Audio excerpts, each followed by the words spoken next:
Welcome, dear one. Tonight, we drift gently into the world of Hafez, where love and longing blend with moments of shadow and light. This poem carries a tender ache, a delicate dance between devotion and sorrow, where joy comes and goes like a fleeting breeze. My heart and faith united, yet my beloved rose to blame. There's such a quiet tension here, isn't there?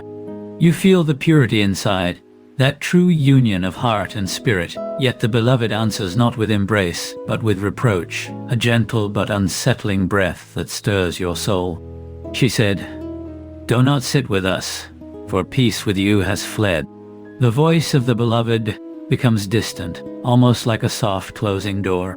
It's not anger, but a sorrow wrapped in farewell, a pain that whispers through the silence, drawing you back into the solitude of night. Did you catch that fleeting sweetness? Did you hear that? In this gathering, joy settled but a moment. Joy arrives like a shy, delicate visitor, here for just a heartbeat, before slipping away again, leaving us to carry its memory through the restless dark. Then as talk ends, regret quietly rose. Regret is never loud. It creeps in softly like the shadow that lingers after laughter fades. Is that pang inside the gentle sting of knowing too late what words were lost, or what moments slipped beyond our reach?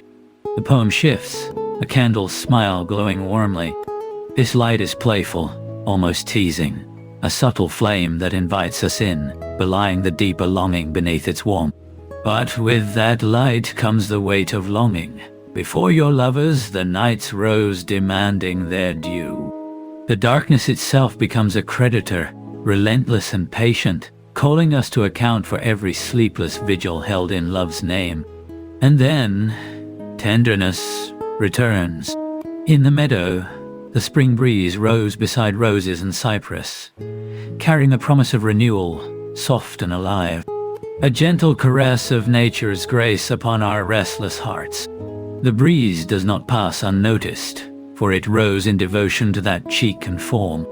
Even the wind itself becomes a silent worshipper, moving with reverence and adoration toward the beloved's beauty, as if every breath is drawn there, enchanted. There is a mysterious intoxication now. You passed intoxicated among the secret ones of the celestial realm. Imagine drifting amid sacred stillness, drunk with divine joy, walking softly in the quiet spaces where earth and heaven meet. It is mystical, shimmering with awe. And yet, power hums beneath that quiet. At your gaze, the chaos of judgment rose. Such a look holds a cosmic force shaking up the end of all things, a fierce love that can stir the very foundations of existence itself. Quiet, yes, but never without fire. Even pride itself falters here. Before your conduct, even the proudest did not lift their feet from shame. There is a humbling clarity in this image, a moment where all arrogance melts away beneath the gaze of something so pure, so dignified, that all faults are silently confessed. The cypress, tall and rebellious, softens in the light. The proud cypress rose with tender grace from height and form. It's a beautiful contradiction, a strength wrapped in elegance, inviting us to see that gentleness and pride can live side by side in perfect balance. And then, the poet speaks plainly, boldly. Hafez, throw off this robe, or perhaps lose your soul.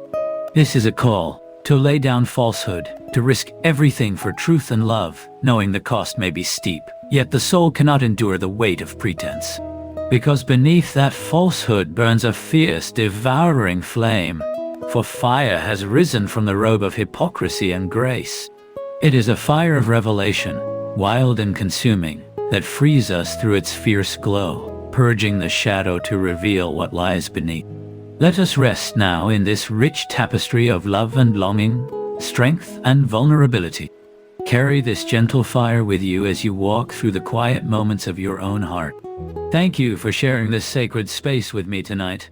I hope you'll return whenever you need a tender voice to guide you through the poetry of the soul.